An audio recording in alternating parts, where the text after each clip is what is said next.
महाराष्ट्र राज्य शिक्षक संगठन समन्वय समिति ने राज्य सरकार के हाल के विद्यार्थी और शिक्षक विरोधी फैसलों के खिलाफ आंदोलन का फैसला किया है। गुरुवार को मुंबई के मराठी पत्रकार संघ भवन में आयोजित एक प्रेस कॉन्फ्रेंस में समन्वय समिति के नेता श्री अरुण जाधव, श्री जनार्दन जंगले तथा श्री प्रकाश घोलवे ने कहा कि यदि सरकार ने ये फैसले वापस न लिए तो हर जिले में धरना प्रदर्शन का कार्यक्रम आयोजित किया जाएगा। महाराष्ट्र राज्य शिक्षक संघटना समन्वय समितीची राज्यस्तरीय बैठक शेतकरी कामगार पक्ष या कार्यालयामध्ये झालेली आहे आणि या बैठकीमध्ये एक मोठा निर्णय या शिक्षक संघटना समन्वय समितीच्या माध्यमातून घेण्यात आलेला आहे। आपल्याला अवगत करण्यात येत आहे की 15 मार्च 2024 रोजी महाराष्ट्र शासनाने अतिशय भयानक आणि अतिशय शिक्षकावर, विद्यार्थ्यांवर आणि एकूणच शैक्षणिक प्रक्रियेवर अन्याय करणारा शासन निर्णय या ठिकाणी निर्गमित केलेला आहे। आणि दुसरा शासन निर्णय 5 सप्टेंबर म्हणजे शिक्षक दिनाच्या शुभमुहूर्तावर आपण त्याला म्हणूया,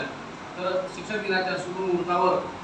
5 सप्टेंबर रोजी सुद्धा शासनाने एक अतिशय जाचक असा निर्णय, शासन निर्णय निर्गमित केलेला आहे। 15 मार्च 2024 चा जो शासन निर्णय आहे तर तो शासन निर्णय संच मांडण्याच्या संदर्भातला आहे। म्हणजेच काय की विद्यार्थ्यांच्या संख्येवर शिक्षकांची संख्या आणि मुख्याध्यापकांची संख्या ही पदे मंजूर होत असतात आणि ही पदे मंजूर होत असताना आरटी ॲक्ट जो आहे राईट टू एज्युकेशन, तर या आरटी ॲक्टच्या कायद्याखाली कायद्याप्रमाणे ही जी काही पदे आहेत ती पदे निर्माण होत असतात। परंतु या आरटी ॲक्टला छेद देऊन, या आरटी ॲक्टचं उल्लंघन करून महाराष्ट्र शासनाने या ठिकाणी जो काही संच मांडण्याचा आदेश पारित केलेला आहे तो अतिशय अन्यायकारक आहे। यामध्ये जर आपण बघितलं तर या अगोदर 135% ज्या शाळेच्या आहे तिथे मुख्याध्यापक पद हे मंजूर होतं आणि आज मात्र 150 इथं विद्यार्थी पट आहे त्याच ठिकाणी मुख्याध्यापकाचं पद हे असणार आहे। आणि ही बाब यामधून शासनाचे जे काही धोरण आहे, शासनाचं जे धोरण आहे ते शासनाचं धोरण अतिशय शिक्षकावर, शिक्षण प्रक्रियेवर आणि तांड्या वाड्या बसण्याच्या विद्यार्थ्यांवर, त्यांच्या शिक्षणावर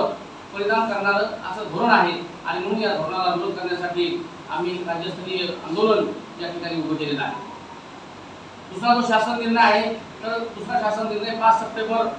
2024 रोजी महाराष्ट्र शासनाने निर्गमित केला आणि यामध्ये 20 किंवा 20 पटाच्या आतील ज्या काही शाळा आहेत तर त्या शाळेमध्ये जे 2 शिक्षक कार्यरत होते की तिथं आरटी ॲक्ट मध्ये सर्व शाळेला 2 शिक्षकाची सक्ती करण्यात आलेली आहे आणि त्या शाळेमध्ये त्या शाळेचा जो काही नियमित शिक्षक आहे तो नियमित शिक्षक इतर त्याची बदली करायची आणि त्या शाळेवर कंत्राटी शिक्षक भरायचा। कंत्राटी म्हणजे काय की त्याची पात्रता नाहीये, 15,000 रुपयावर तो शिक्षक भरायचा की जो फक्त डीएड झालेला आहे, परंतु त्याने कुठलीच टीईटी किंवा टीईटी अशा प्रकारची कुठलीच स्पर्धात्मक परीक्षा पास केली नाही। अशा प्रकारचे हे गुणवत्ता डावलून या ठिकाणी शासनानं कंत्राटी पद्धतीनं डीएड शिक्षकांना तर नियुक्ती देण्याचा घाट घातलेला आहे। परंतु ही बाब अतिशय शिक्षणावर परिणाम करणारी आहे, विद्यार्थ्यांच्या शैक्षणिक गुणवत्तेवर परिणाम करणारी आहे आणि म्हणून विद्यार्थ्याचं हित आणि शिक्षकाचं हित लक्षात घेता, एकूण शिक्षण व्यवस्थेचं हित लक्षात घेता महाराष्ट्र राज्य शिक्षक संघटना समन्वय समितीने दिनांक 23 सप्टेंबर 2024 रोजी संपूर्ण महाराष्ट्र राज्यामध्ये, संपूर्ण सर्व जिल्ह्यामध्ये सर्व लाक्षणिक धरणे आंदोलन या ठिकाणी करून शासनाचं जे काही धोरण आहे, शासनाचं जे काही आरक्षण विरोधी धोरण आहे, जे काही कंत्राटी धोरण आहे, या धोरणाला विरोध म्हणून महाराष्ट्र राज्य शिक्षक संघटना समन्वय समितीच्या वतीने संपूर्ण राज्यभरामध्ये व्यापक आंदोलन, लोकशाही मार्गाने व्यापक आंदोलन छेडण्याचा या ठिकाणी आम्ही निर्णय घेतलेला आहे। तो काय शिकवणार आहे? यांना सेवाशक्ती आहे, त्यांना जबाबदारी आहे आणि हे जे नवीन येणारे 15,000 रुपये घेणारे 15,000 मध्ये ते काही काम करणार नाही, त्यांना कुठे प्रकारची जबाबदारी नाही आणि कंत्राटीवर आहे, 1 वर्षानंतर त्याला काढून पण टाकणार आणि अशा प्रकारे जर त्या गृहकर्मी विद्यार्थ्यांचं भविष्य काय? आज एकेका विद्यार्थीसाठी हा कायदा आणलाय तुम्ही आणि कायद्याचं उल्लंघन आहे, तुम्ही म्हणता ते काही प्रमाणामध्ये बरोबर असू शकेल, पण ही जबाबदारी पूर्णपणे अधिकारी, शिक्षणाधिकारीला ठेवलेला आहे। प्रत्येक ठिकाणी गटविकास अधिकारी आहे, केंद्र प्रमुख आहे, त्यांची जबाबदारी आहे की शिक्षक काम करतोय की नाही, ती यंत्रणा पूर्णपणे फेल गेलेली आहे आणि त्यामुळे शासनाने